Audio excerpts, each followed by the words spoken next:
Okay, we are live with Alexander Mercouris, and we are joined today with Dmitry Orlov. It is our pleasure and our honor to have you with us, Dmitry, on the Duran. How are you doing today? Very good. It is my pleasure to be with you. Dmitry, I have your link to your Boosty page in the description box down below. Is that the best place where people can find you? Yes, that's where I publish all of my articles these days. Seems to be working relatively well for me. All right, I have that link in the description box down below. I will also add it as a pinned comment as well. Definitely follow Dmitry's work. Fantastic articles, fantastic analyst. And let's say a hello to everyone that's watching us today from Odyssey, from Rockfin, Rumble. How's everyone doing on Rumble? And on YouTube. And a big shout out to our locals community, the Duran.locals.com. How's everyone doing in the locals chat? How is everyone doing in the YouTube chat? Tish M moderating. Peter is with us moderating. Who else? Zariel is with us as well. And I think that is everyone moderating. So, Alexander, Dmitry, a lot of escalation is going on. So let's discuss everything that is happening in Russia, in Ukraine, in Europe, and in the United States. Where are things heading? Alexander, Dmitry, the floor is yours. Well, indeed. And can I just say, nobody better to discuss these topics with than Dmitry. I've been reading things that Dmitry has been writing for, well, a very long time, long before we started on the Duran.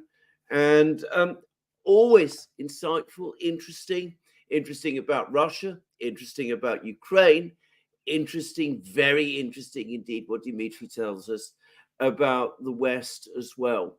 And I think if you track what Dmitry has been writing about the West, especially, but Russia and Ukraine also, profoundly prescient as well. I mean, things don't turn out exactly always in the way that one expects because none of us has a crystal ball. But Dmitry gets pretty close to saying things. Has got pretty close in describing how things have indeed turned out.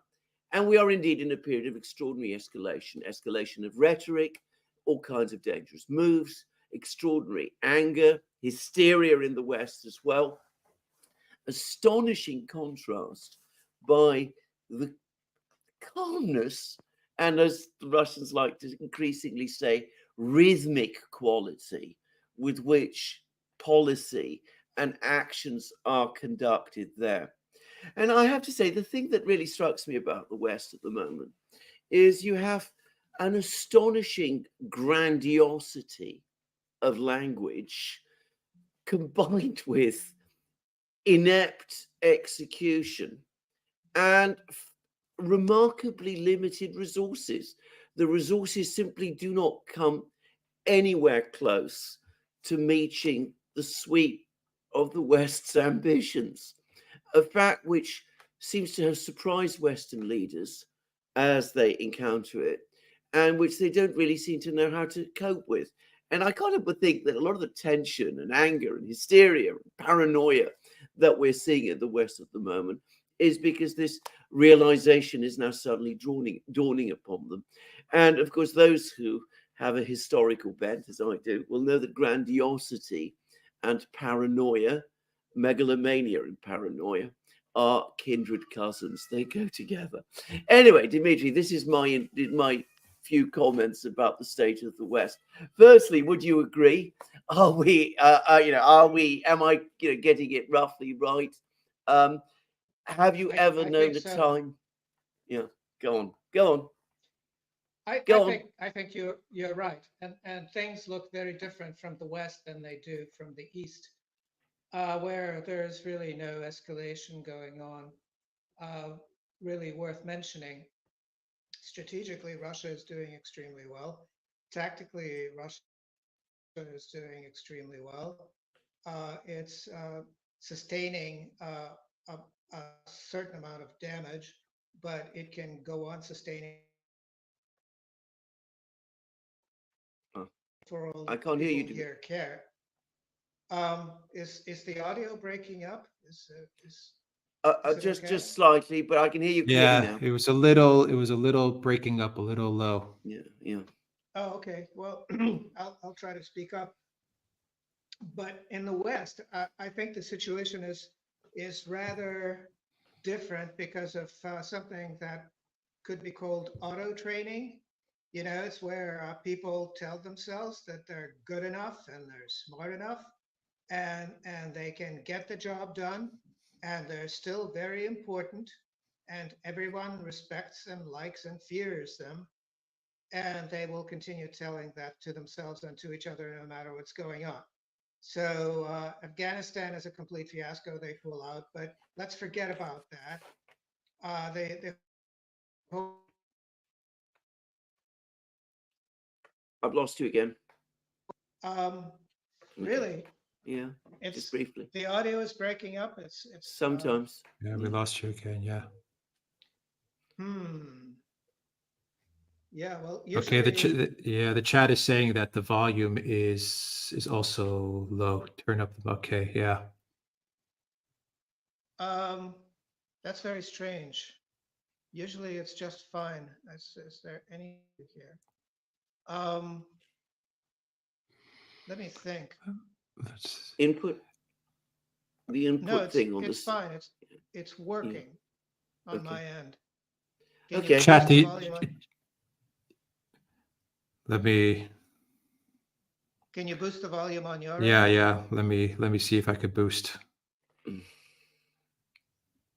Okay, I boosted it. No, I Yeah. lost him.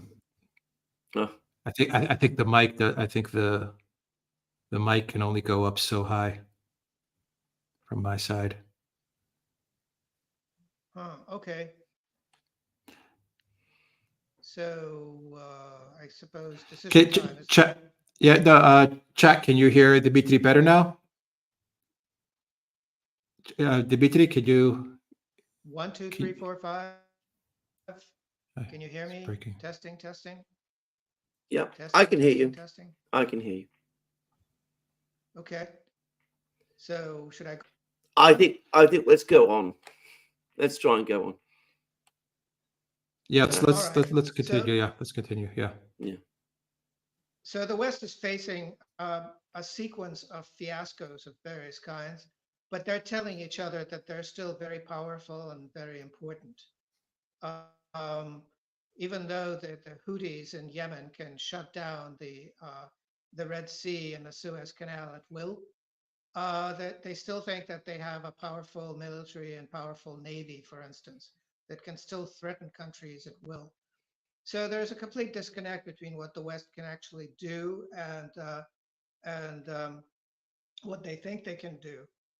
Um, and it's a bit of a problem that's coming to a head in the Ukraine because the Russians are very eager to pretty much kill all the Ukrainians that want to fight them, that want to shoot at them, and they're doing that successfully. They've upped that level to about 1,400 dead Ukrainians a day at this point, which is a record.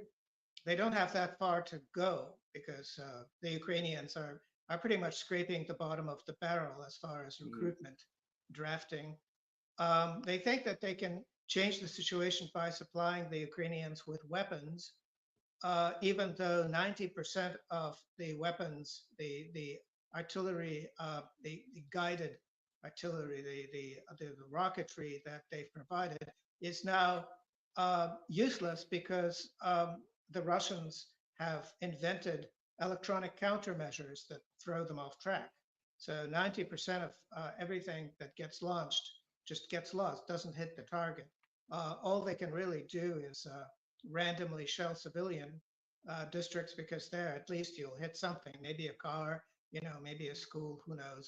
But they satisfy themselves with that. And so there really is a complete disconnect between what the West can do and what the Russians are doing. The Russians are taking it slow. They could probably take a great deal more land, but you see, they don't want to discourage the Ukrainians because they don't want the Ukrainians to just fold up and stop fighting. They don't want the West to stop supplying whatever weapons they have left to the Ukrainians. They don't want the West to stop bankrupting itself by bankrolling this corrupt regime. That's all going the way it's supposed to. So the Russians are taking it easy. They're not really working too hard. They're working to minimize casualties on their end. That is a big priority. They're working very hard on drone technology, on artificial intelligence to pick out targets automatically. They're working very hard on radio warfare. Those are priorities. And the latest thing that they're trying to do is try to optimize the entire area of military production, so there's no repetition of effort, and it's a very directed effort designed to produce the maximum output for the minimum price, which is probably at this point 20, 30 times better than in the West. I think you put your finger on many of the key points. I think that the kind of war the Russians are conducting in Ukraine is not only one that the West itself has never conducted, because attrition war isn't something that they've done, at least not in the modern era. They've never actually sought to conduct attrition war. Maybe Ulysses Grant did it briefly in the 1860s, but that was long ago. If you're talking about the Allies in the First World War, who did conduct what ultimately came to an attrition war, that is not what they wanted to do at all. They were always looking for some kind of mythical breakthrough that they would achieve in order to try to get the attrition happen faster. So it's not something the West does or can even imagine. And I think it has them completely nonplussed and unable to understand it. Even, the more realistic people within the militaries in the West who perhaps understand or beginning to understand what a problem the situation is, what a crisis situation has been reached in Ukraine. They I think, don't fully get what it is that the Russians are doing. And I think that this is compounding the sense of crisis in the West, because one of the major problems that you encounter, at least let me put it this way: you can never solve a problem unless you're able to ask the right question. You can't give an answer without understanding the problem that you're encountering. If the West can't answer the right question because it is so completely beyond its imagination, how is it going to come up with a solution to the problem that it faces? And you touched on the question of military production, of technological development, of all of those things. And to an extent that has astonished even me, and I used to work in industry. I used to see how industry worked. I don't think the West understands how industry works anymore. I mean, I've come to that absolute conclusion that political leaders and military people just don't understand industry. They don't understand technology. They have a completely misconceived conception of what it does and of how it works and of how to get production organized. Now, this is not new to you because you've been talking about these things for years. But I just wanted to say that I have been reading you, but I never imagined that it could possibly be on this kind of scale. So what happened? Why have we lost those abilities, that capacity for imagination and that capacity for industrial organization, which, by the way, in the West we did used to have? Well, it harkens back to the collapse of the Spanish Empire. They made so much gold or stole so much gold from the various tribes in the Americas that they didn't actually have to do anything. They bought everything they could possibly need until the money ran out, and then they folded. The United States did a similar thing by printing money for a really long time, exporting inflation. We know the whole story. Basically, borrowing itself out of existence. Right now, we're witnessing the debt spiral where they have to borrow more and more just to pay the interest on the existing debt. Never mind new debt. So that's happening. And while that was happening, they've exported all the production, all the dirty work, let the little yellow and brown people take care of it, but we'll just take care of service. And lo and behold, it turns out that if you run a massage parlor, that's a service sort of industry, but you still need massage oil, and that's an import. And if the container ports aren't running, you're not getting the massage oil, and your massage parlor has to close. So it's down to that situation where 70, probably more than that, percent of the US economy and other Western economies is services. They're basically scratching each other's back and calling that GDP, but they don't know how to make anything. And when it comes to making something, they've read about making things, but they don't have any industrialists. They have people with MBAs that can pretty much run anything as a financial institution, no matter what it makes. It makes pencils, but it's still a financial institution. Their compensation depends on stock prices and not on the quality or the quantity of the pencils. So they follow this pattern where they come up with a business plan and maybe even some kind of a Gantt chart, and they hire some designers to produce 3D models and PowerPoint presentations, and they show those to investors, and maybe they select a board of directors, and then they sit there and realize that they've just spent half the money. And then they have to do it again, but they haven't produced a single pencil. So that sort of thing happened. We can watch that happen. The Americans decided that they have to make their own microchips. They can no longer trust Taiwan to produce the microchips. They've allocated billions of dollars. They spent half the billions of dollars. They've maybe dug some foundation pit somewhere I'm not sure, somewhere in Arizona. But there's no factory and there are no chips. And that sort of thing just keeps happening over and over and over again, because to have industry, you have to start with industrialists, and they don't have any industrialists left. Let's look at the other side of the picture, because of course the West, we've just described the situation in the West. Why is Russia so completely different? Why has Russia proved so resistant to these trends of deindustrialization that have become so generic in the West? Not just deindustrialization, but the loss of industrial and organizational skills that we have seen in the West. After all, starting from the late 1980s and going through the 1990s and even into the early 2000s, there was a very clear, I can remember it, very clear effort made amongst many people, including in Russia itself, Russians themselves, to convert Russia to the Western model. Why didn't it happen? Was it something about the basic culture of the country, the education system, the nature of the institutions? Was it all of those together? What was it that caused this resistance? Or was it the way in which the West itself tried to pursue this policy of deindustrialization and whatever it is, westernization of Russia in the 1990s that caused the Russians to reject it?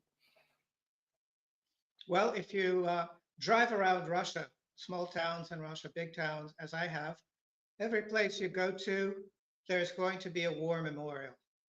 Not just a tiny little war memorial, but a huge one. And it'll have recently placed fresh cut flowers in front of it.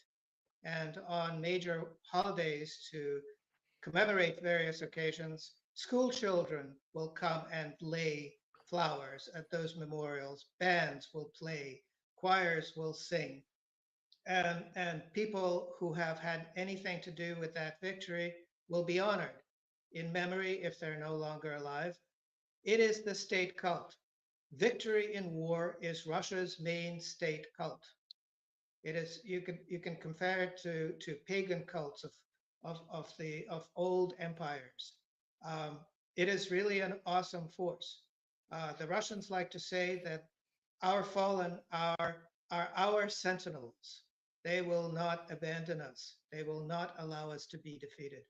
As far as military production, to the Russians, to the engineers, that is a type of warfare. It's just uh, that warfare has two components. One is the front, and the other one is the rear, and they're equally important and equally heroic as far as crafting yet another victory is concerned. And Russia is not the Soviet Union, which had this internationalist flavor to it. It started out with this idea of world revolution. Of course, Stalin realized that that was no go, so he decided to instead build socialism in just one country, which is the USSR, and went on doing that. But Russia is a different place now. It's a different country. It is not internationalist. It is it is multi-ethnic, but basically it is a multi-ethnic Russian state, and it has a certain um, a, a certain idea. I don't know if ideology is the right word to use, but it has something, an ethos, similar to the samurai ethos, Bushido of old imperial Japan. When Putin put it suddenly, and everybody thought that was a bit of a joke, but it's not a joke. It's deadly serious. When he said that, well, if there's Third World War, then we will go to heaven as martyrs, and our enemies will just die like dogs because they won't even have time to repent. Because you see, in order to get to heaven, you have to repent. But if you don't have time to repent, you end up in hell.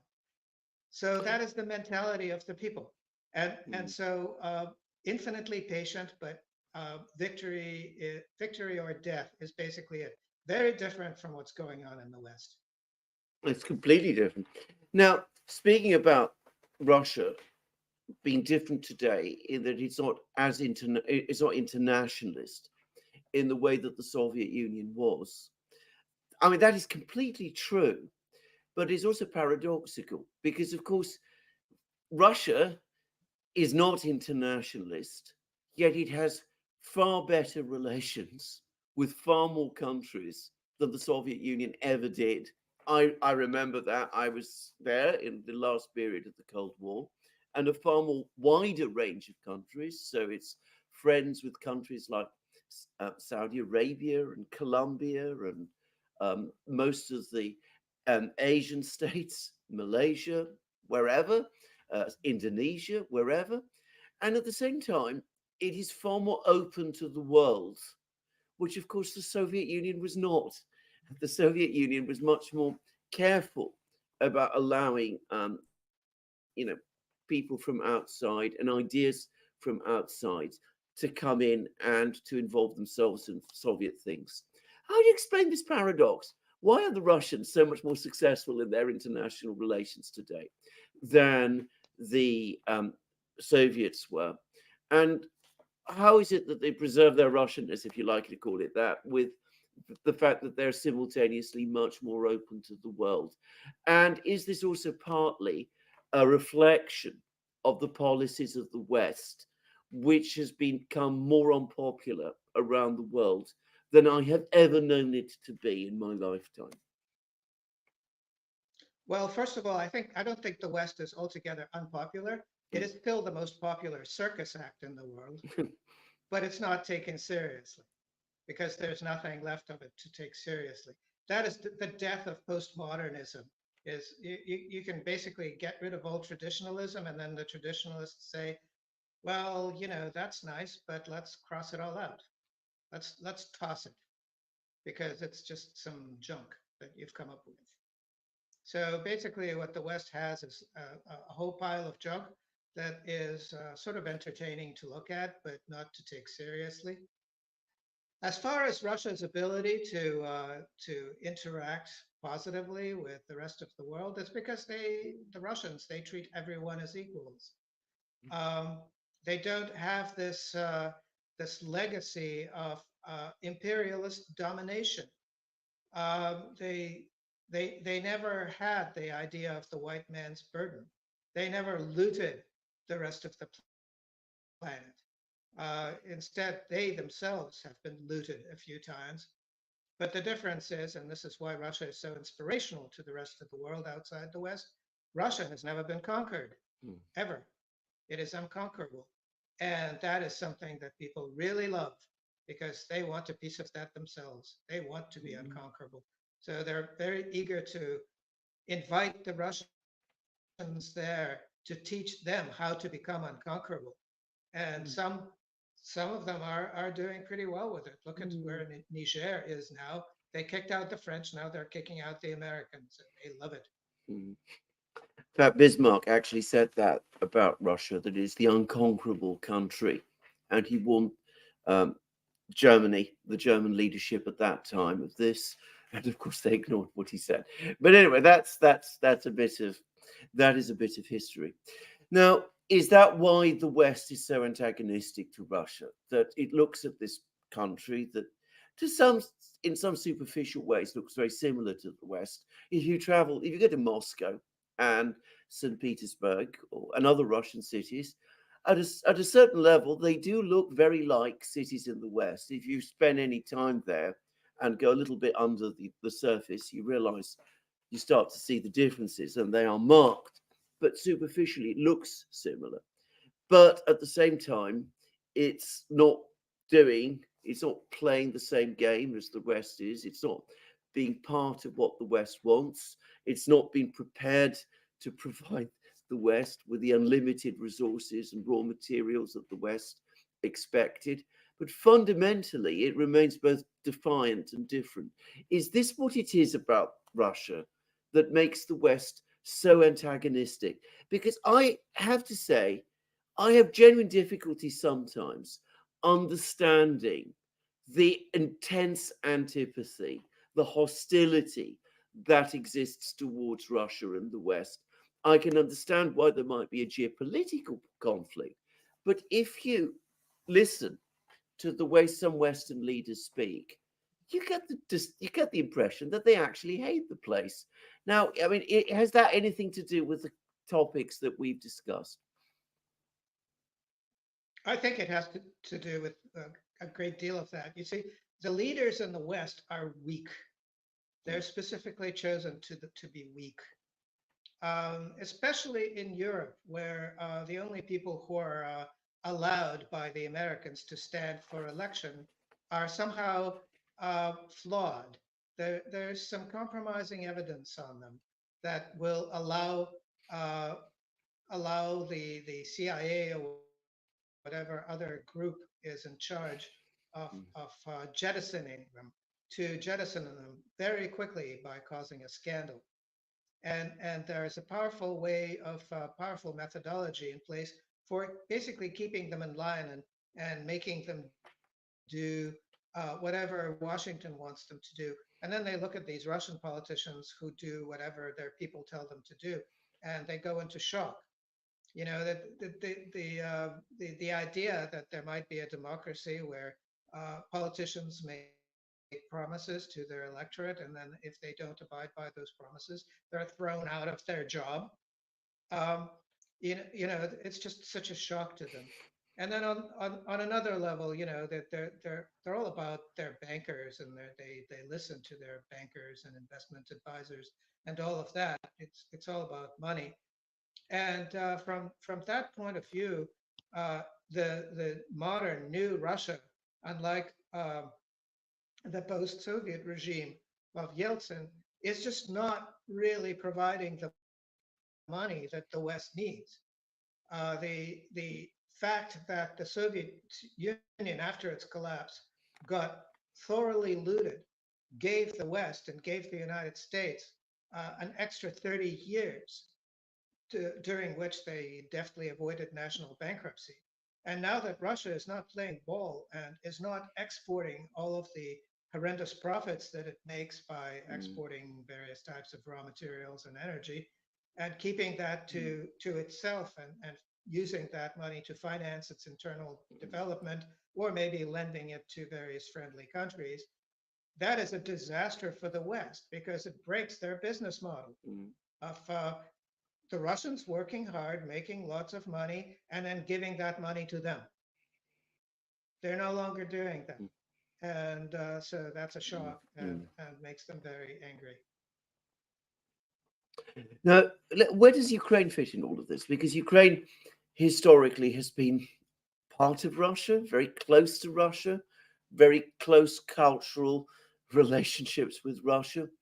I know that there are some people who say that the relationship is so close that, in fact, ultimately, at a certain level, they're almost one and the same. Why did Ukraine turn out so differently from Russia? And what explains the antagonism to Russia that you find amongst some people there, and which is driving this war, and which is playing such a big role in this war? Well, there are a few problems to get through. You mentioned history, so let's just point out that there's no such country as Ukraine historically. It's a Soviet project. Basically, what happened was that Lenin decided to lump a whole bunch of Russian lands together with a little bit of not sure what, and call it the Ukraine. And those Russians balked at being called Ukrainian, but the Soviets were very forceful in hiring local thugs to convince them to start speaking this local dialect, this concocted language called Ukrainian, which some of them made an effort to do and some didn't. And then after World War II, Stalin made the terrible mistake of lumping in some lands that were part of Austria-Hungary together with this concocted enemy called the Ukraine. And that's where all of the Nazi fascists, all of those thugs came from. That particular place was really ravaged by a combination of Polish and German influences into being basically mental cases. They're very hard to deal with, very hard to understand. And then over the past 30 years, those people were put in charge of the whole place by the Americans, who infiltrated the place and tried to turn it into an anti-Russia. So for 30 years, they've been destroying the educational system and brainwashing people to hate Russia. That is what happened. And, it's a very sad result because once you start brainwashing people from a young age, teaching them this fake language that doesn't really teach them anything, and then try doing something else with them is trying to perform some kind of psychiatry on the level of a huge territory with a multi-million population, which there isn't enough psychiatrists in the world to handle. So the only choice then is to have them come and try to kill you and kill them instead, which is what's going on. It's very, very brutal and very, very, very terrible to watch. What do you think is going to happen? I mean, we can all see that Russia is going to win the war. I don't think there's anybody now, even in the West, even in sort of commentariat any longer, who doubts that Russia is winning. And of course, we have all these extreme ideas about giving the Ukrainians missiles to launch at Russia, sending Western troops there. But I don't think anybody deep down really believes that this is going to change the outcome anymore. So how is it going to end? I mean, will we see the whole thing collapse? Will we see some kind of Ukrainian state continue to exist and survive and come out of this process, or will it all be brought back into the Russian fold again? I get asked this question all the time, and I'm going to be so straightforwardly, I myself am not sure. But what are your thoughts? Well, the ideas that these ideas are not mine. They're ideas expressed by various people in Russia. But what makes the most sense to me is that the Russian parts of Ukraine, who've only been there for less than a century, lumped into the Ukraine, and until the collapse of the USSR, it didn't really matter because it was all one country anyway. That spent just the last 30 years, most of them that period of time speaking Russian, all of that time speaking Russian and being part of the Russian world. They'll go back to Russia, as has already happened in Donetsk and Lugansk and Crimea and Zaporozhye and Kherson. There are other Russian parts of the former Ukraine that will be folded into Russia. Then further west, there's an area which is sort of a no man's land, but some of that is really, really good farmland, and it's becoming largely depopulated because people are leaving because there's no way to make a living there. That'll probably just be farmland and a sort of buffer zone. And then even further west, there's a couple of districts, a couple of regions that I think are destined to become major headaches for Poland and Hungary and Romania. Let them handle it. And the buffer zone will be wide enough so that the Russians won't have to worry about security too much. But none of that will ever be fit to join NATO under any circumstances. And Russia will simply not allow it.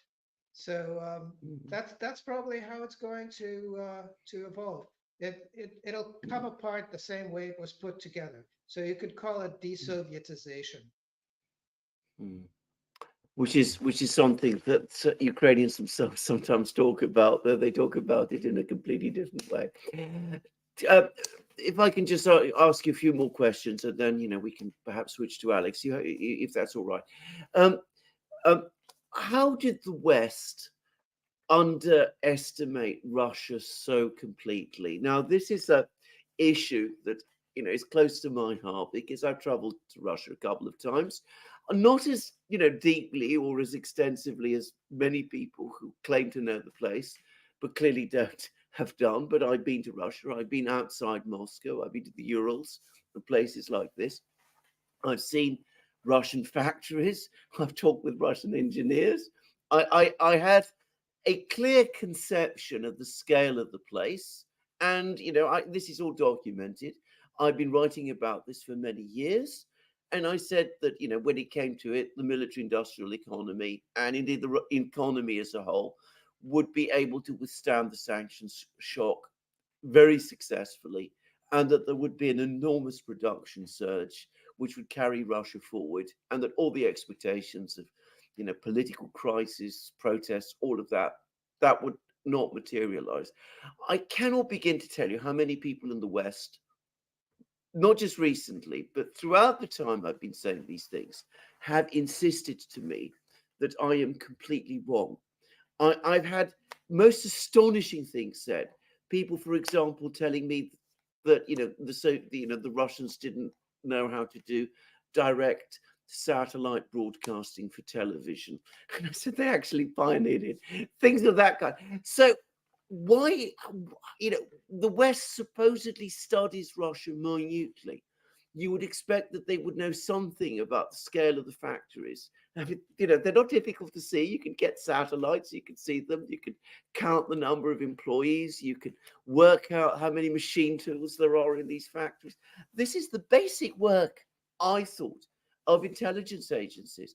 There are people in the West, I've spoken to some of them, engineers, people like that, who've been to these places. They tell me no one, I've consulted a few in Britain, no one has ever spoken to them. How does it happen? Why did the West not see that which was always there? Well, I think you could approach it from a couple of different angles. One is that Russia, in the minds of many people in the West, is a work of fiction of their own. It's a country that they invent and reinvent by doing a psychological maneuver called projecting the shadow, where you first convince yourself that Russia is the enemy.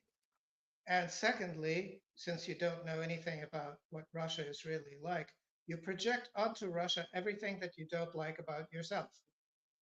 And you end up with this image of something that is simultaneously bad, evil, and weak and pathetic. And so you go on with that model in your mind, thinking that you're talking about Russia, whereas you're really talking about yourself. So that's one way to look at it. Another way to look at it is a lot of this information about Russia filters to everywhere in the West from the United States, which is think tank land. The United States is just filthy with think tanks. You know, it's like you can't throw a brick without hitting one. And think tanks generally are staffed with people who rely on informants. And those informants are immigrants. And there are lots of Russian immigrants in the United States. Now, with immigrants, there's a different psychological thing, which is Russian immigrants, when they leave Russia, they experience incredible pangs of nostalgia and want to come back with all their heart, but they can't because they told themselves that, you know, emigrating is something they must do, and they can't admit to themselves that they've made a terrible mistake by leaving Russia. And so the psychological mechanism that they use is to continuously tell themselves that Russia is bad. So they actually become compendiums, walking compendiums of information about things about Russia that are bad. They parse all the news and find all the news stories about Russia that allow them to formulate this picture of Russia as a bad place.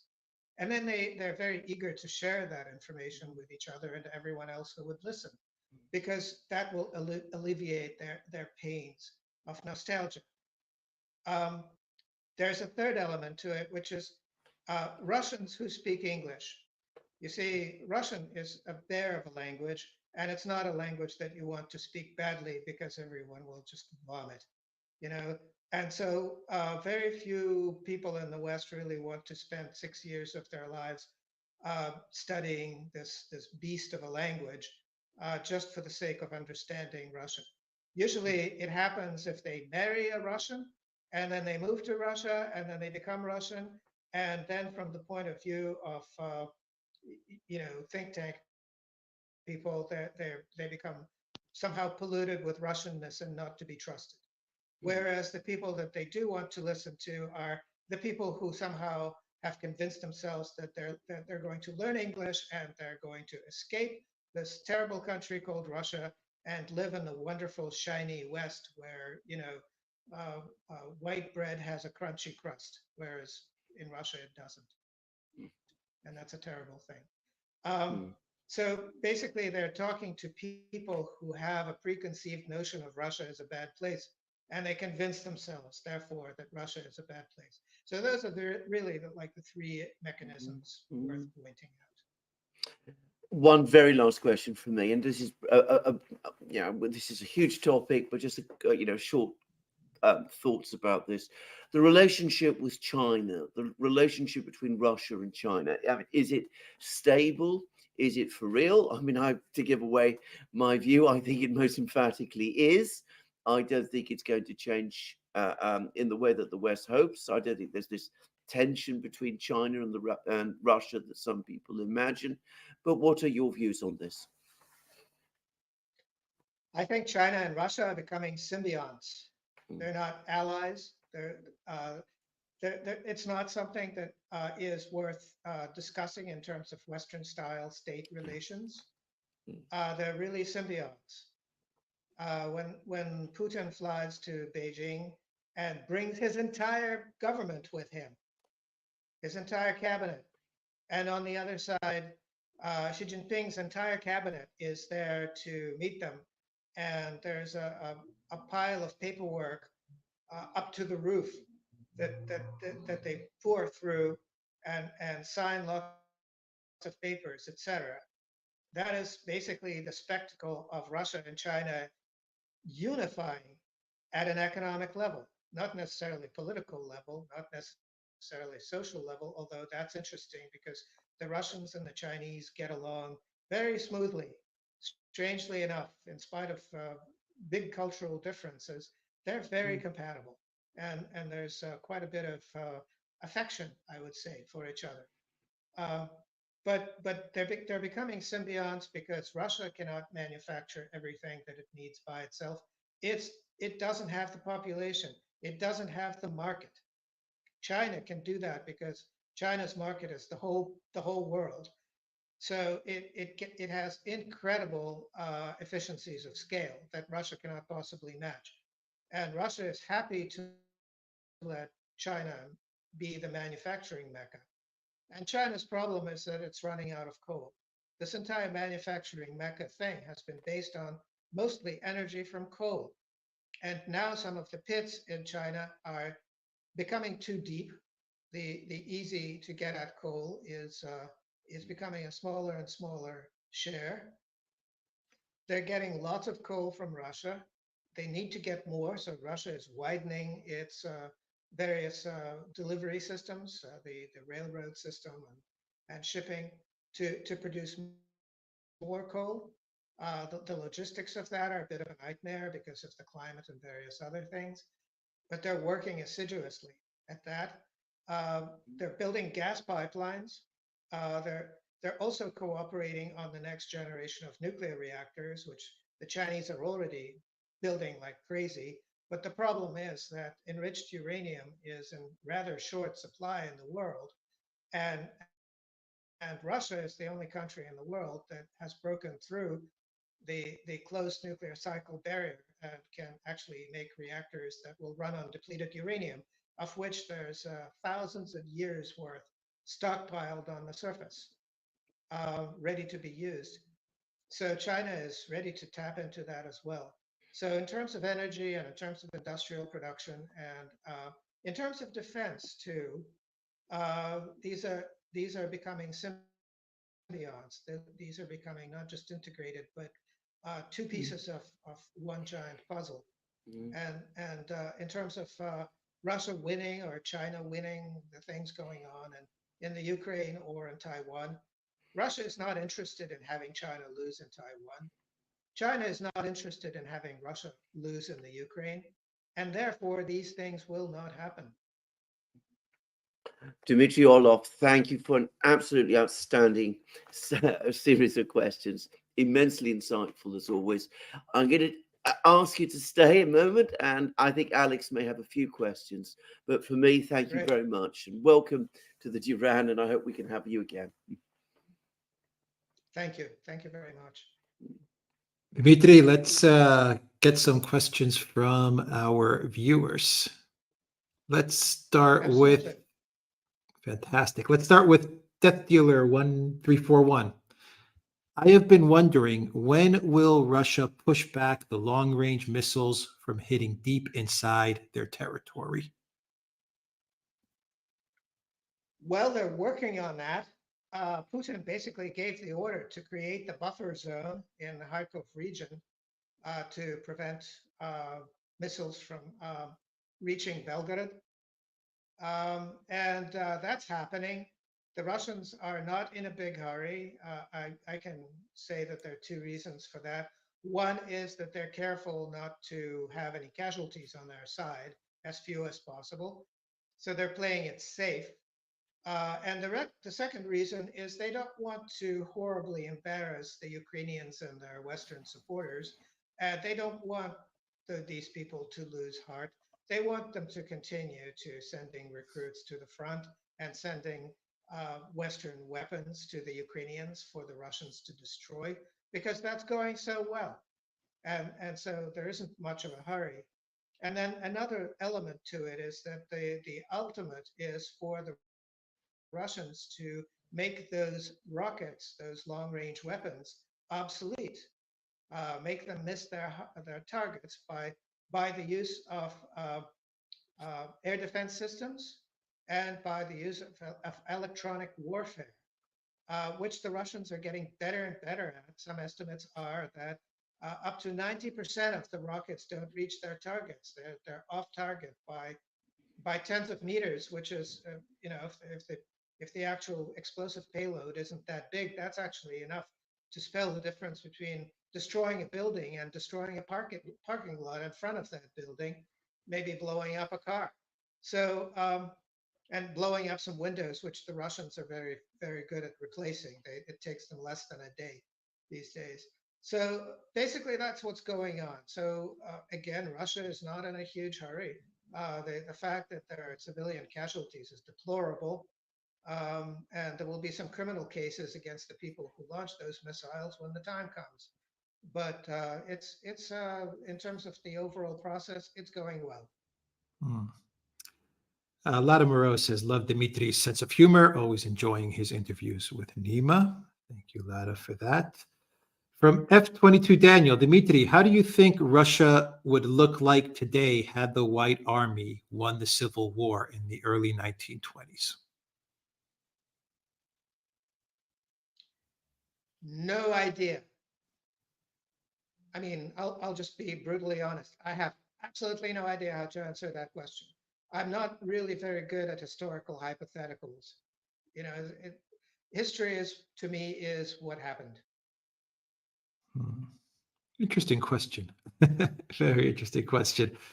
Let's see. Costa says, finally, great respect to Mr. Orlov, one of the few who presents the situation in the world, logical, real as it is, not as people who would like to be. Duran, thank you for that.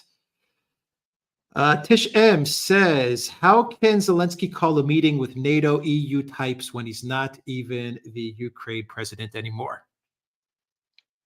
Well, that's an interesting thing because he's basically the squatter in the presidential offices. That's his official title now.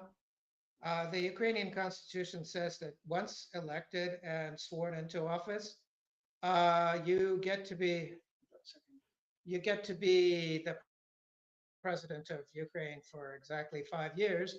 And once that term of office expires, it's over.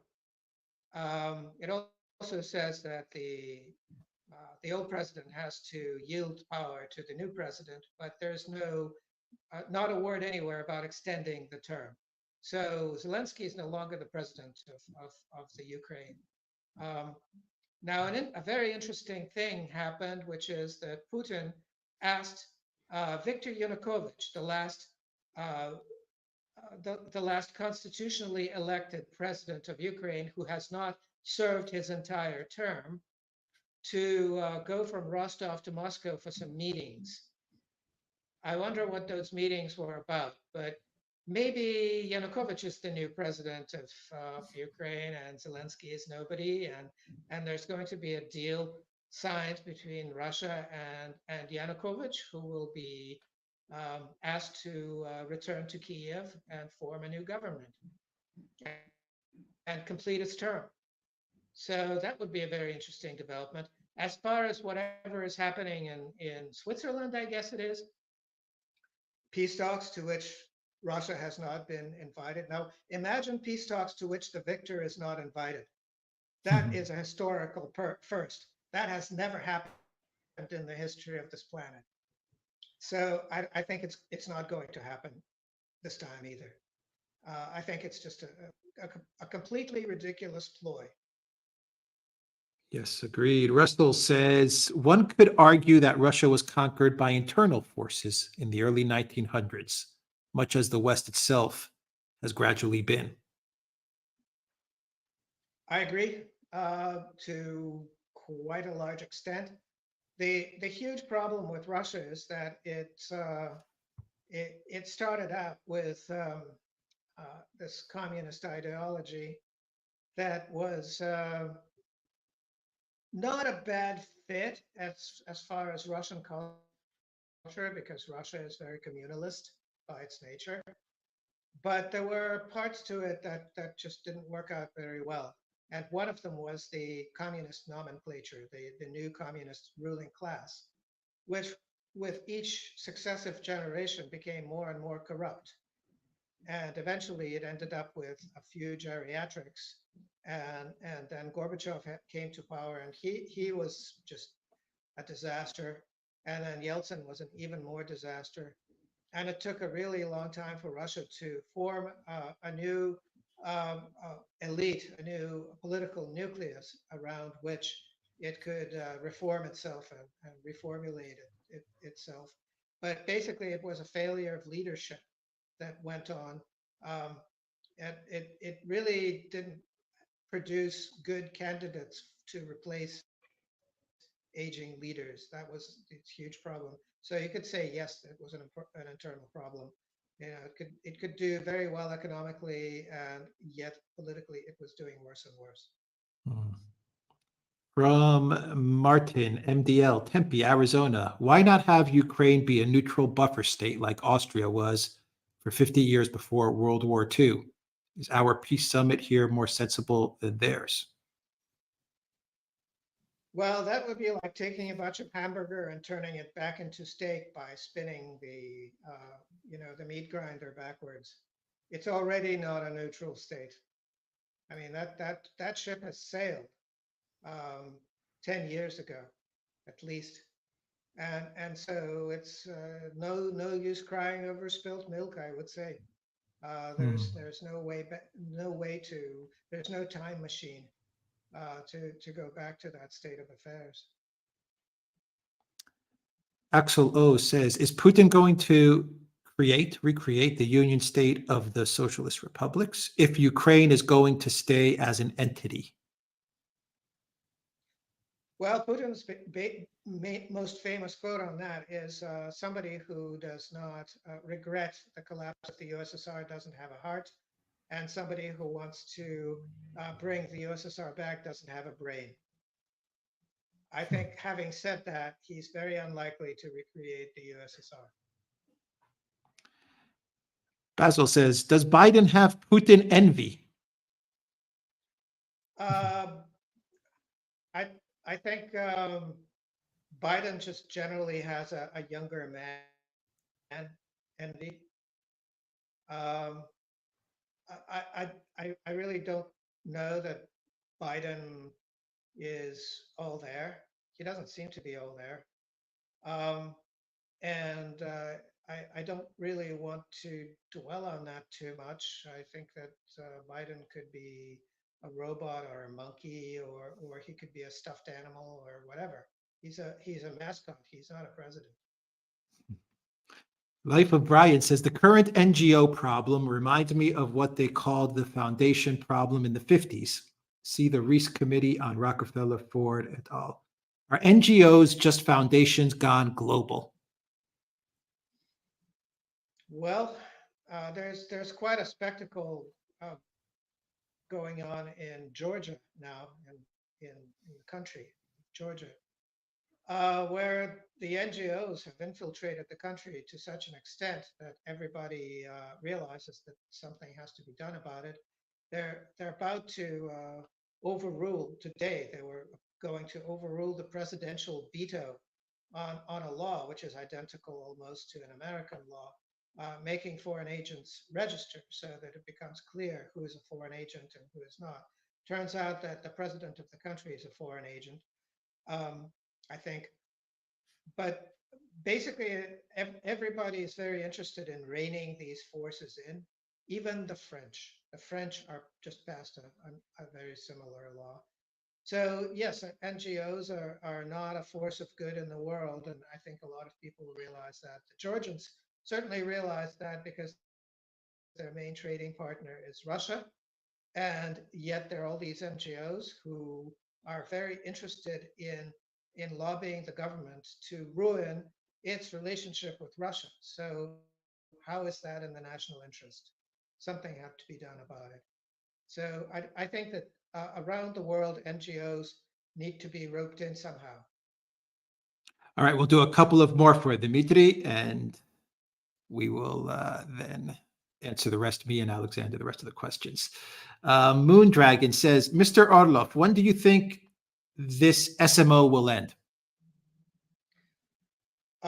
When the Ukraine is sufficiently denazified and demilitarized, and I'm not sure what the objective criterion for that is, but there is some probably some metric being applied within the Russian defense industry. It's just that it's secret, and I don't know what it is. But that's basically what it's going to do. There has been some what's going to happen. I think there's been some significant mission creep because it turns out that the Russians have to also demilitarize and denazify the West to some extent. Question is to what extent, and a lot of Europeans don't really want to get involved at this point, and a lot of Europeans are sort of making it look like they maybe want to get involved just to play up how important they are, but they don't really have the guts for it.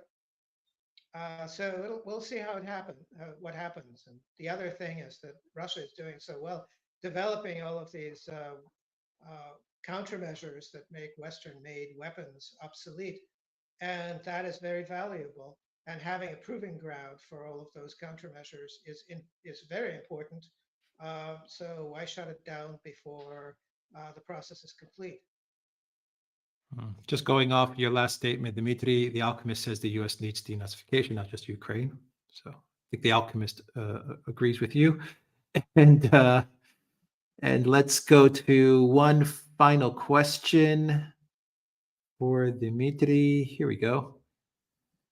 From Elaine Magson, I wonder if Dmitry misses anything in the U.S. now that he's gone back. Does anything in St. Petersburg surprise him? I love his clarity and humor.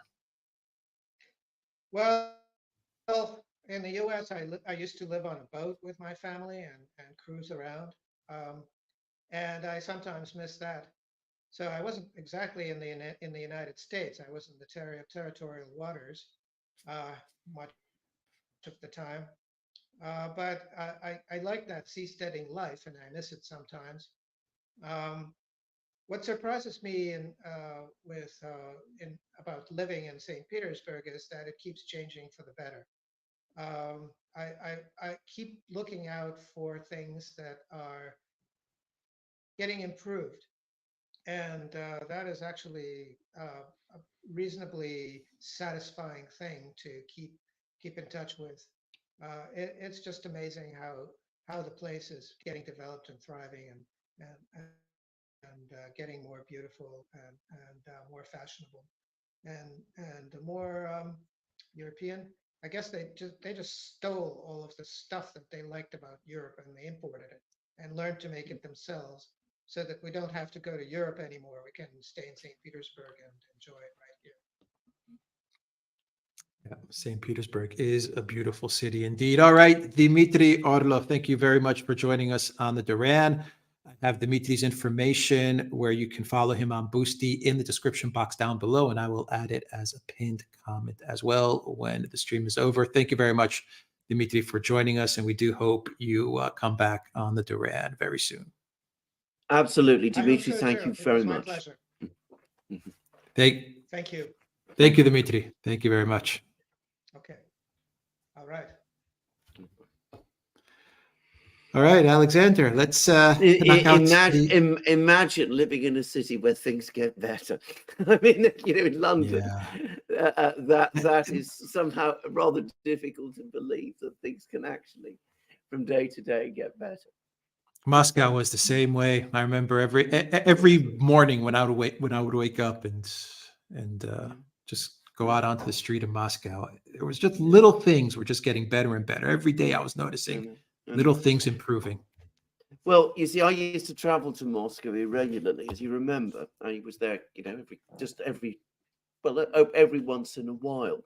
And for me, it didn't look as if things were improving slowly. They seemed to be improving very rapidly. It was very, very remarkable. I mean, suffice to say that I first started going to Moscow regularly in 2003, 2002. And I was first there in 1998, but that was a different historical time. But between 2002 and thereafter, I mean, the change was astonishing. Of course, I haven't been there for a little while now, so I'm told it's got better still. Just saying. From 1998, I imagine the change is. Oh, between 1998 and already 2002, it was like darkness and light. I mean, it was already that was a transformative moment. But after 2002, in some ways, that is when the change became ever more impressive, because it was incremental, but it was also very, very rapid. Yeah. All right, let's answer the remaining questions. Alexander from Lily Todd, welcome to the Duran community. Welcome, Lily. From Elza, Burrell today said 1.5 to 2 countries give the permission to Ukraine to hit Russian territory. That's a quote. Can anyone explain that number? Which country is the half? Well, that's a very good question. I'm going to make a guess as to which countries it is. I suspect that 1.5 to 2, they're all in Eastern Europe. What it basically tells us is that NATO collectively said no. And Poland and the Baltics. Poland and the Baltics, exactly. I think that is what it was all about. This idea was floated. I think the Pentagon strongly opposed it. I think that the British were spooked. I think that the French were spooked.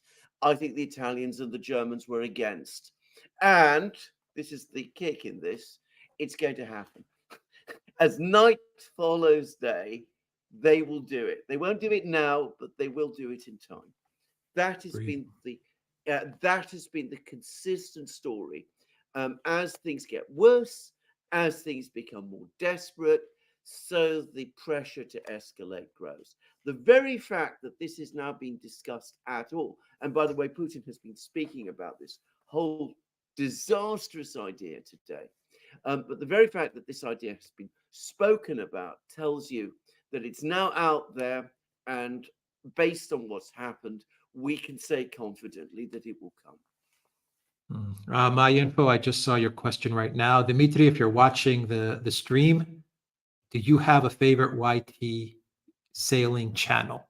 So Dmitry, if you're watching the stream, maybe you can comment down below on this YouTube video. What is your favorite YouTube sailing channel? Yeah, yes.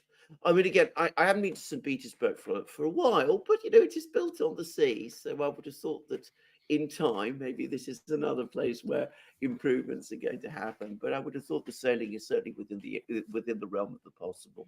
And elsewhere in Russia, in the Black Sea, but also even more so, I suspect, in the Far East, I think the sailing possibilities are astonishing. I speak as somebody who used to mess around quite a lot in motorboats, motor yachts. Never owned one, but I used to be a guest on them once upon a time when I knew people who were prepared to invite me.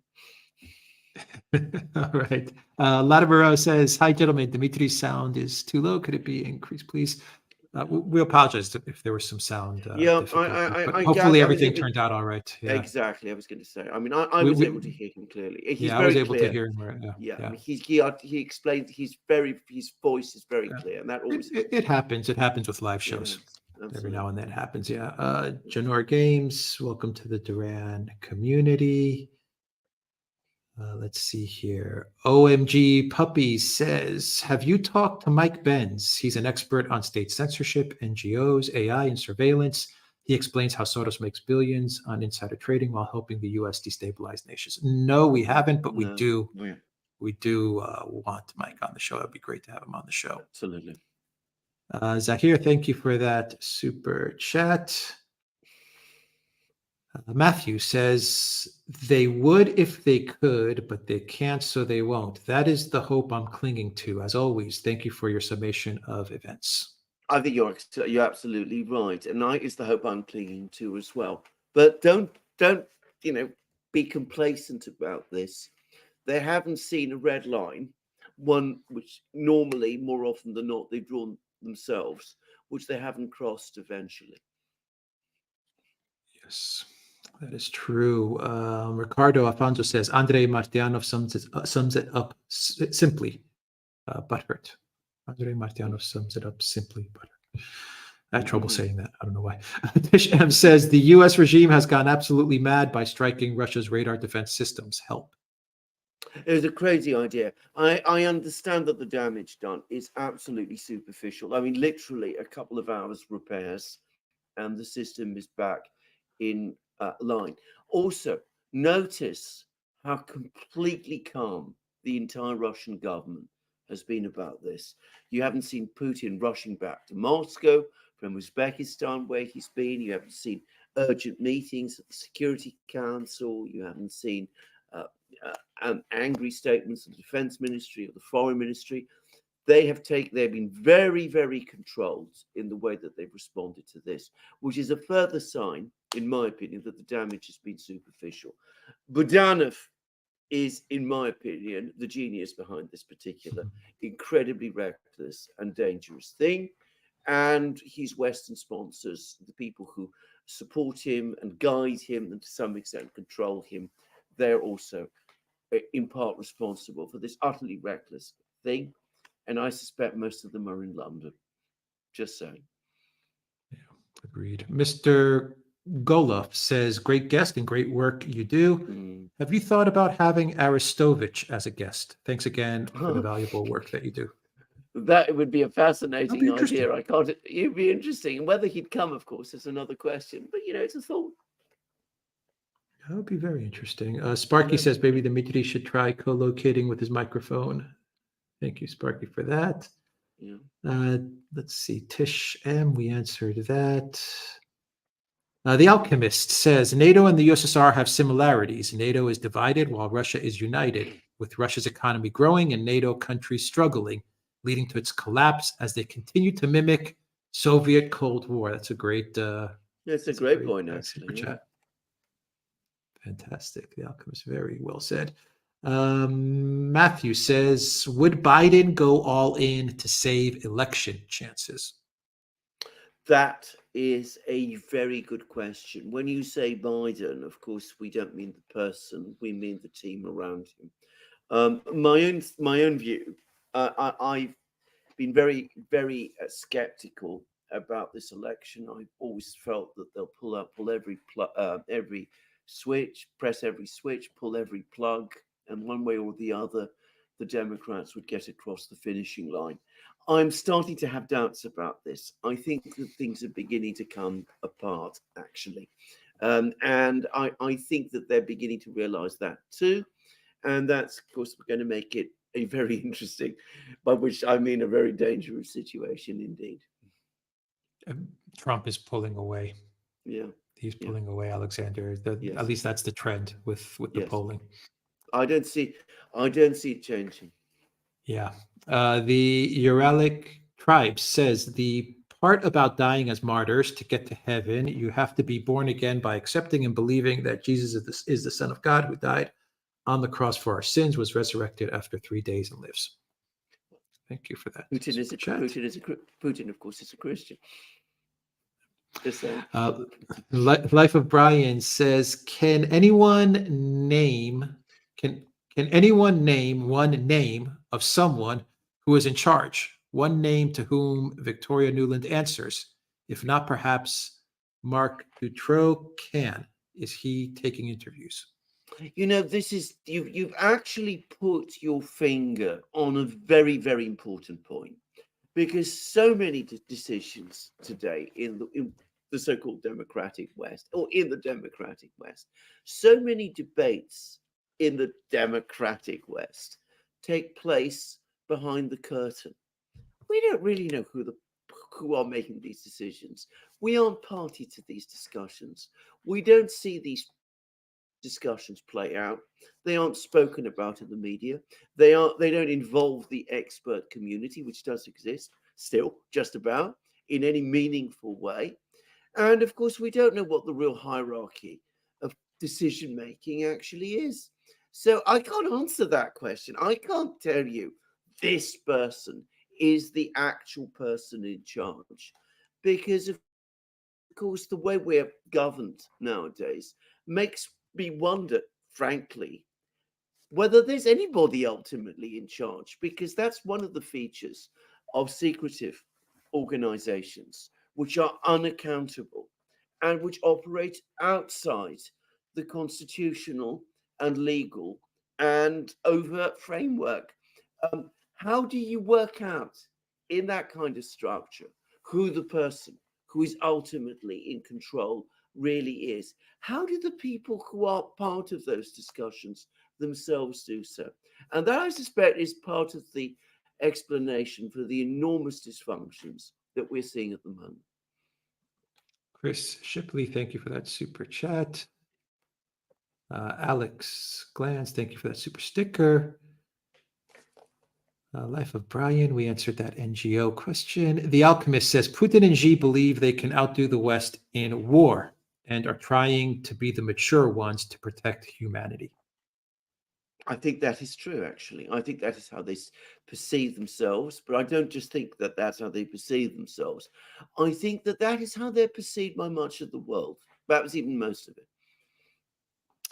Juman 2 says, can we say that demilitarization and denazification are complicated?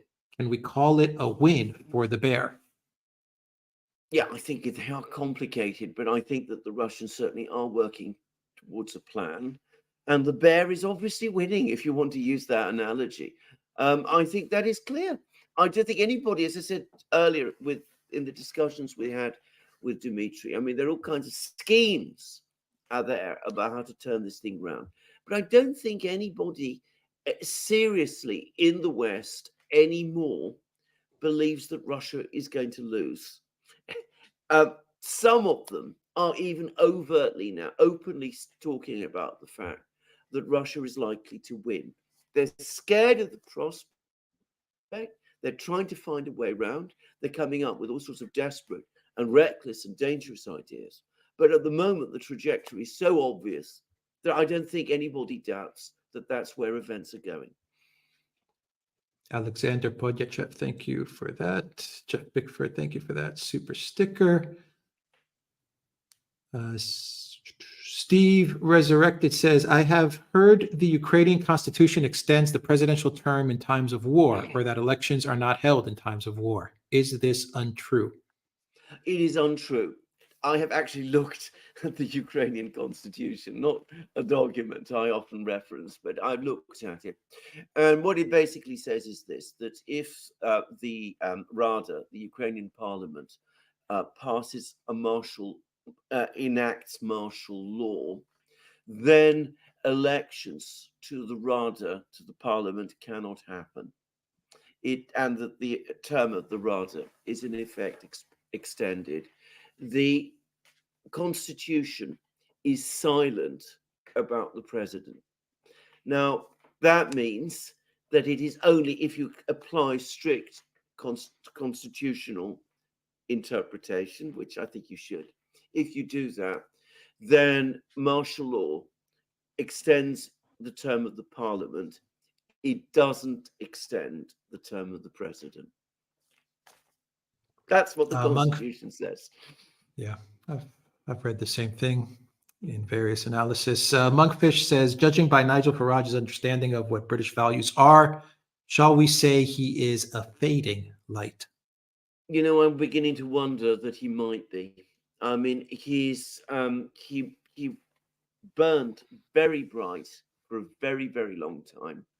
He made an enormous impact on British politics, but he's made a decision not to involve himself in the election, the current election, which is, by the way, the most dismal election I have ever encountered or remembered. I think I counted them. I think I've been through 19 election campaigns in Britain, just saying. So, you know, I've got lots of experience about elections. The point to say is it's like two parties fighting each other, both led by Theresa May. That's the kind of election we have at the moment. I mean, what I used to say about Theresa May, administration replacing government, and that's what we've got on each side. Anyway, Nigel Farage was a political figure who was outside the system, who had enormous influence. This was the election where he was needed, but he's decided not to take part. I read his latest piece in the Telegraph. It seemed to me, again, well below his usual fire. And I think he's just tired out. I think after all these years, he's become exhausted, and they worn him out. That's my own rather generous view of him. Jamila says Great Britain is not hating Russia, but only media. Well, that is, again, you make a very important point. I think if you're talking about the majority of the people of Britain, every place I go, many people I speak to, it's quite clear that they're not party to this at all. And by the way, and I would like to say this, I've witnessed myself episodes where British people in London walk up to Russian people and tell them, please don't think that we have anything to do with this. This isn't part of us. It's the people in power who are driving this anger, not us at all. So I've actually seen that. So I absolutely agree with you. But the political class, it's absolutely united on this issue. It is for them a touchstone of loyalty. If you are not hostile to Russia, you cannot be a part of the current political class. Hitchum says, Alexander, does Stoltenberg not care anymore as he is on his way out? I believe sometimes people in positions who did a bad job just mess up more on their way out to make it worse for the ones who follow up, who get it more difficult to restore things and do better. Or does he have the backing of the USA in his last statements? I think that what you say is true in general terms, but it is not true of Stoltenberg. I've come to the view that Stoltenberg is a fanatic. That's the only word I can come up with to describe him. I think I've been following and tracking what Stoltenberg has been saying ever since the start of this crisis back in 2021. His language has been consistently extreme and inflammatory and incredibly damaging. And his last comments are no different. So I'm afraid I think he believes and is sincere in everything he says. And I think that if it were left to him, we would already be in World War III. That's my view. Yeah, I don't think he's very bright either when you listen to him. But anyway, that's just my view. Shadowless Kick says, although China has not changed the name of its ruling party, it is not nationalist either. She told U.S. leaders many times that the planet is vast enough for both countries to coexist and cooperate. Absolutely, it says it continuously. That is what Xi Jinping has said. Of course, a lot of people don't believe him, but I think in terms of Chinese national interest, what Xi says makes sense, and is therefore, that probably therefore means that he's telling the truth. He really does think that. Now, the Alchemist says, do these Western leaders truly believe their own falsehoods, or are they just feigning ignorance? It's difficult to explain to my 10-year-old that these individuals are mature adults. There is a spectrum. There are some who are completely cynical, and I believe that there are those people. There are some who know perfectly well that what they're saying bears no connection to reality, but they're very happy saying them because it works very much to their advantage. They want to rise up. They see politics and bureaucracy, the bureaucracies that they belong to, as a career path, and by the way, a very lucrative career path. And out of their own self-interest, they say what they do. But I do think that there is a very significant group, maybe even the majority, who generally believe what they say. And always remember that people who have an interest in believing in something generally tend to persuade themselves that which it is in their interest to believe is true. Martin MDL says, is Biden the modern day Boris Yeltsin of the USA? Good point. That's a very good. I think it's. I think it's a very good point. I think. The answer is that yes, with the important difference that I think Yeltsin was both a more intelligent man and a more self-aware man. You remember Yeah. Yeltsin? I remember him very well. I think he was overcome with doubt and remorse about many of the things that were happening around him. I mean, it may not have made him change his approach, but you saw the man's physical decline, and I think it was born of the great insecurities and sense of guilt that he had over what happened. I don't think Biden has anything like that. I don't think he has that degree of self-reflection at all. Basil says, is Russia the original United States? It's becoming something much more like the United States that I remember. Just so. But it's Trevor- never going to be exactly the same. Trevor Elsa says, love Duran. Thank you for that. Elza says, Zelensky wears his costume and the West pretends he's the president. By the way, he looked so ridiculous in the green t-shirt next to the Royals in Spain. Yeah, I agree. Completely agree. I mean, this is such a tiresome show that he puts on, act that he puts on. I can't understand why his producers and his directors don't tell him, now get yourself a suit, man. Yeah, it's time to wear a Time to suit. change I mean, your my suit. God. Absolutely. Oh boy. Basil says, should Zelensky be nominated for the Oscars? Oh, I'm sure that's coming. I mean, he'll win. Yeah. He'll win on everything. I mean, he'll sweep the board. You would say. The highest paid After actor all, and in all of history. deservedly so. Deservedly so. I mean, he's been the great war leader.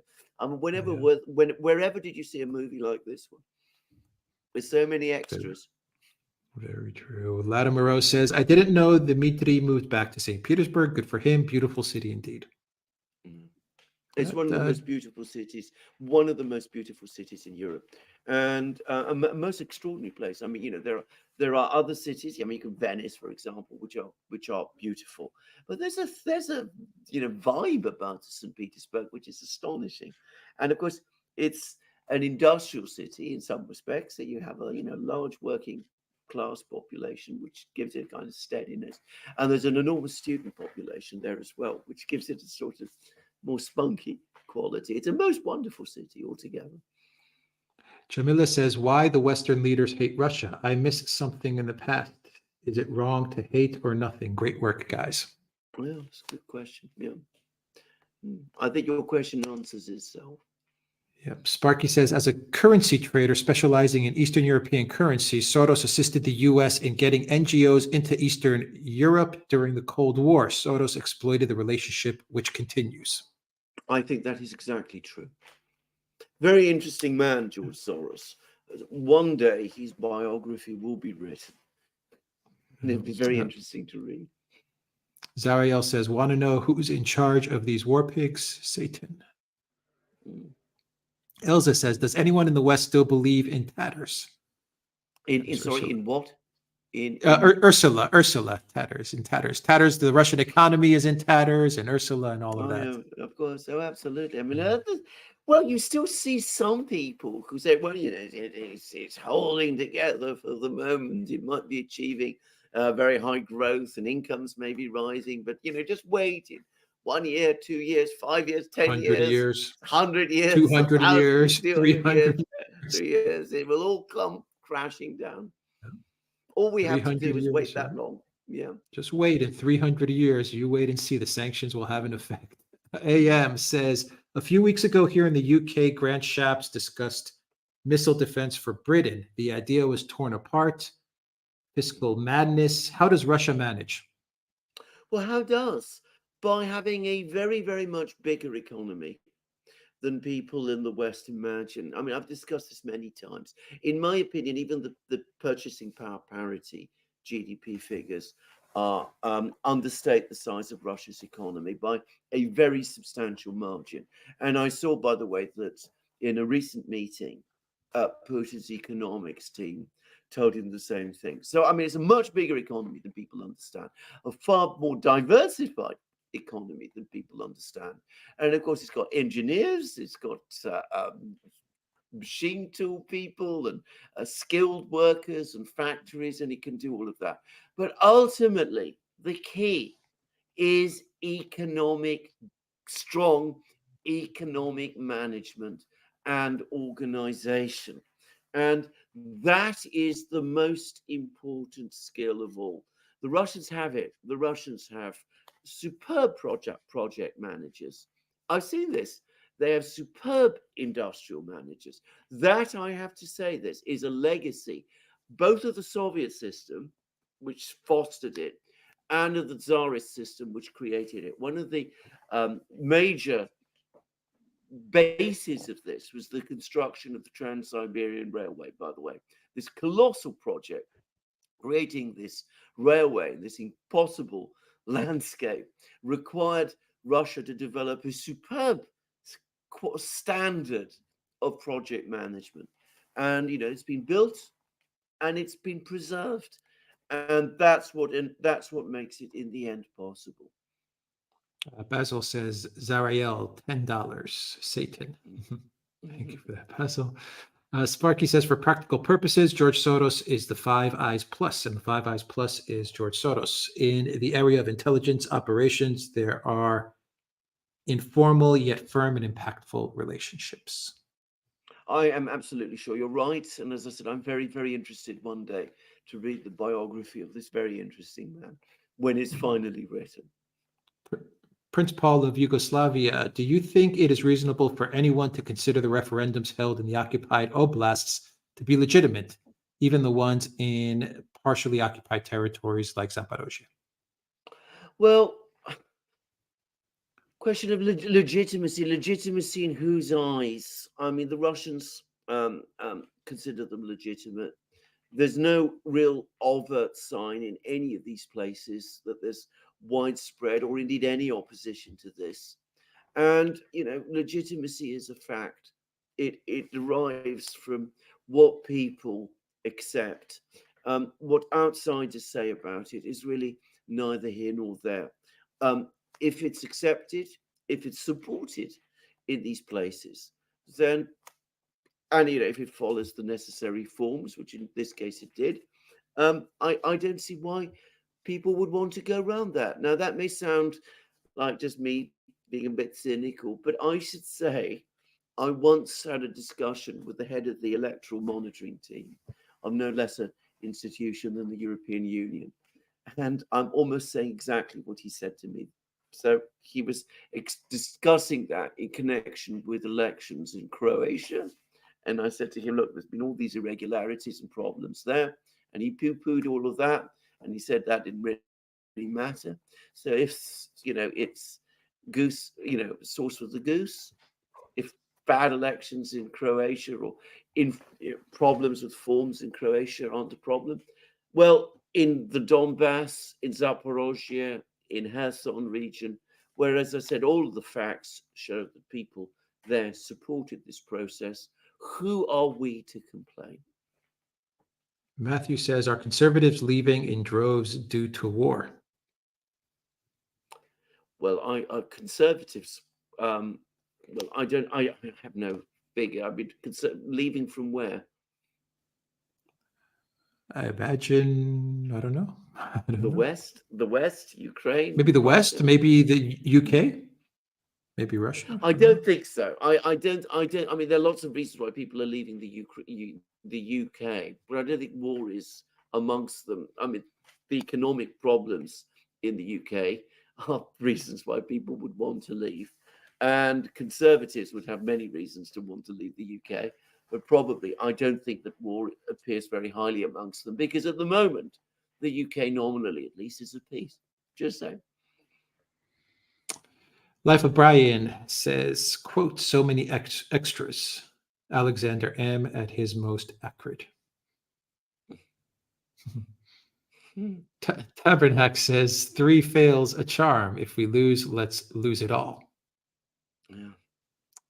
Well, Martin, I've discussed this many times, that this policy of all or nothing, which is what the West has been playing in Ukraine for a very long time, and not just in Ukraine, in many places, in Taiwan now, is disastrous, because if you do that, and it's a fact that people don't ever seem to understand, if you lose, you end up with nothing. I mean, if you think you're going to win and you're going to get it all, well, and you do win, well, that's one outcome. But if you lose, you end up with nothing. And that is a terrible position to be in. Martin MDL says, should Zelensky get a green T-shirt with a tie and jacket silk screened on the front? It's an idea. It's an idea. It's an idea. Suggest it to him. He might take it up. Yeah. Sparky says, Garland Nixon pointed out he was speculating that John Mearsheimer may be misleading when John speaks of the U.S. pivoting to China from Russia. They act as one geopolitically, so there's no pivot. Well, I mean, I haven't followed what Professor Mearsheimer said on this, but, well, there is no pivot because they are coming together. But I think in the US conception, it's different. Let me put it like that. I think they still think that the two can be differentiated in some way. And I think the Pentagon is saying to itself, look, Ukraine is a massive drain on resources. The main challenge is in the South China Sea and the Taiwan Strait, where the United States has been conducting some very alarming exercises. So let's focus on that. And let's, part Ukraine and let the Europeans take care of it. I think there is that current of opinion in Washington, by the way, in the Pentagon especially. Death Dealer 1341 says the presidential election is the only way to save the U.S. Yeah, I mean, yeah, that's absolutely true. I mean, this is a very important presidential election, just to put it mildly. Yeah.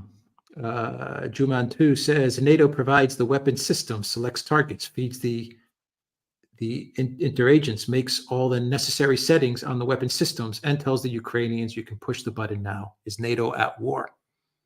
Yeah, I mean, well, I mean, the Russians make this very point. I mean, they are direct participants in the conflict, even if they pretend otherwise. The world thinks the same.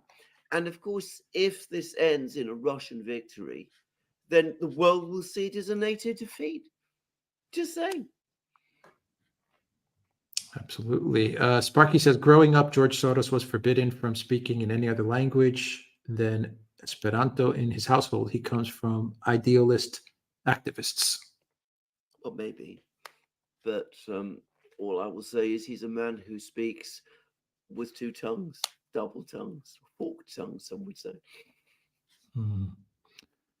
All right, Alexander, I think that is everything. Any final thoughts while I do a final check? No, I think that was an absolutely brilliant program. I, by the way, completely agree with Dmitry Orlov's point about Spain.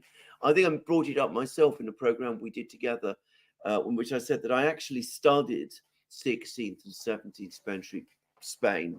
And Dmitry Orlov is absolutely right. And I think this is, in some respects, the single closest parallel with the US, which is that Spain in the 16th, 17th century had all the silver coming in from, it was actually silver more than gold, coming in from the Americas. That enabled the Spanish monarchy to maintain an enormously ambitious foreign policy. It left Spain by around 1600 as this colossal superpower. But what it actually did at the same time, it was the equivalent, if you like, of printing money. It utterly devastated the Spanish economy. And it also led to Spain becoming overcommitted in all kinds of wars, so that the result was that the population became increasingly disaffected and the military itself stagnated, because as they were fighting all the time, they had no time to consider the fact that all sorts of military things were changing. And then suddenly, in the late 1640s, the whole thing just imploded in the single most dramatic implosion in European history. So I think Dmitry's absolutely right about this. I was very interested to see that he brought it up, and I'd love to discuss it with him one day. But in every other respect, just to say quickly, brilliant program, marvelous guest, and I really look forward to having many more discussions with him in the future. All right. Tabernacle says land, sea, or diplomatic victories are unachievable. Yeah. And from the last live, Alexander from Vladdy, the Sanctions Impaler, says no questions, just a simple Dmitry Medvedev fanboy. Great work, Duran. Thank you. And Tib Gibson, thank you for that super sticker from the last live stream. And from Matthew, sorry, I meant conservatives in terms of the Tories. 120 have resigned. Oh, I see. Yeah, no, I understand. Well, I mean, they're running away. I mean, they can see that they're going to lose, and it's always better to resign than to lose your seat. I mean, it damages your future job prospects for one thing. Just saying. And Tabernacle says nuclear proliferation is a force for peace. You know something? I once actually remember somebody saying that. It was during the Cold War. They said that if everybody had nuclear weapons, we would have peace. I have to say I don't agree. I think that giving nuclear weapons to some actors would be very, very dangerous indeed. So I don't agree. All right, that is everything. Thank you to Dmitry Orlov. Once again, I will have his information as a pinned comment. It is also in the description box down below for you to follow Dmitry. And thank you to everyone that joined us on Odyssey. Thank you to everyone that joined us on Rockfin and Rumble. Great chat over on Rumble and on YouTube. Thank you to everyone on YouTube. And of course, the Duran.locals.com. Big thank you to our locals community. And Alexander, a big thank you to our moderators, Zariel, Reckless Abandon, just a lot of blue boxes for this moderator. Is that Alice in Blunderland, I wonder? Anyway, thank you to that moderator. And Peter, thank you, Peter. And Tish M, thank you as well. And did I miss anybody? I don't think I missed anybody that was moderating. All right, Alexander, that's the live stream. That's the live streams. And by the way, just to remind everybody, I do my locals live stream tomorrow. That's right. Tomorrow, Alexander on Locals, the Duran.locals.com. What is the time for everybody, Alexander? 1400 hours Eastern Standard Time for those in the United States, 1900 hours London time for those in Europe and in other places. All right. And you will find a link to our locals page in the description box down below. All right. Take care, everybody.